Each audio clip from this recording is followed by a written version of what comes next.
Salam sejahtera bagi kita sekalian. Selamat datang di surga, suara gembala Gemibeng.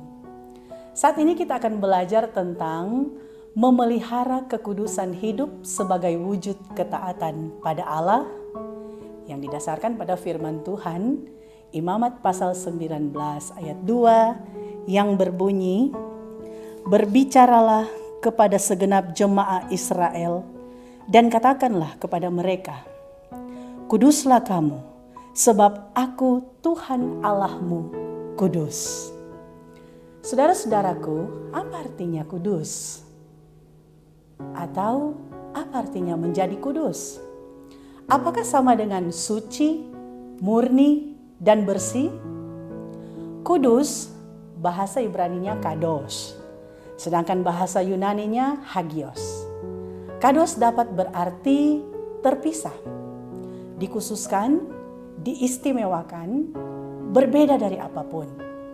Demikian juga dengan kata hagios, mempunyai dasar pemahaman yang sama dengan kata keterpisahan.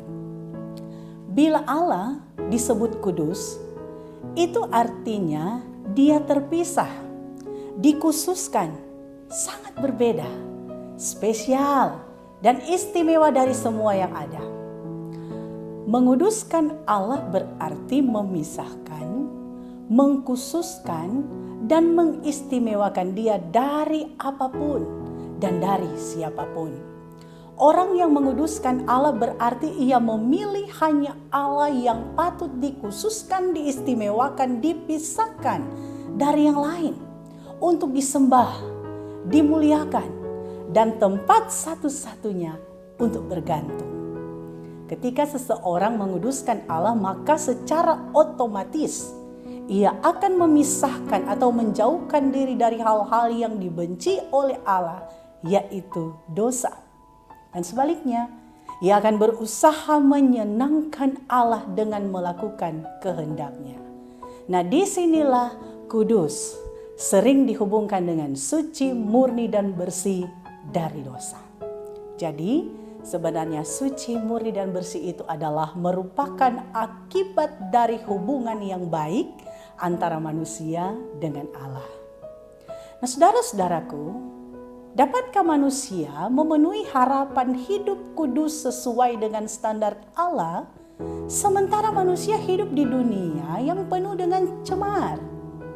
Apakah untuk memenuhi tuntutan hidup kudus itu, manusia harus benar-benar secara harafiah memisahkan diri dari masyarakat, mengambil jarak, lalu mengasingkan diri dan di sana ia menyembah Allah siang dan malam? Nah, jika kita telusuri konteks Imamat pasal 19 ayat 2 dikaitkan dengan ayat-ayat berikutnya, ternyata tidak seperti itu. Hidup kudus di hadapan Allah berarti mau hidup sesuai dengan maksud dan rencananya. Mau dipakai sebagai alat di tangannya di tengah-tengah masyarakat.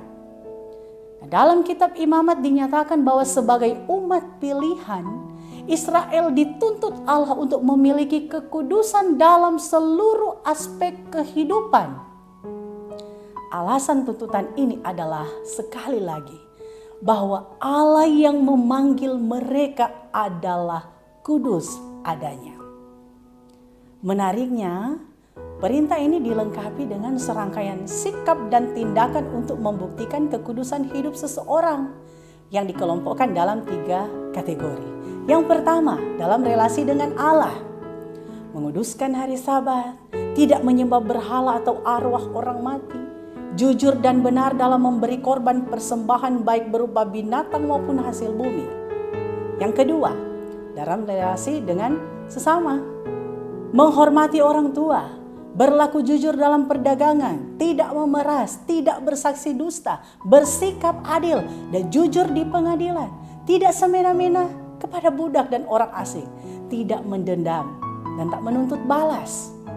Ketiga, dalam perilaku kehidupan, tidak makan darah, tidak melakukan telaah atau ramalan, tidak menyiksa diri sebagai tanda berduka ditinggal mati orang yang dikasihi, tidak berlaku sundal, memelihara orang-orang miskin, Hidup yang kudus itu ditandai dengan menjauhi kebohongan, tidak mengutuki dan mencelakakan orang-orang yang berkebutuhan khusus, dalam konteks kitab Imamat, tuli dan buta.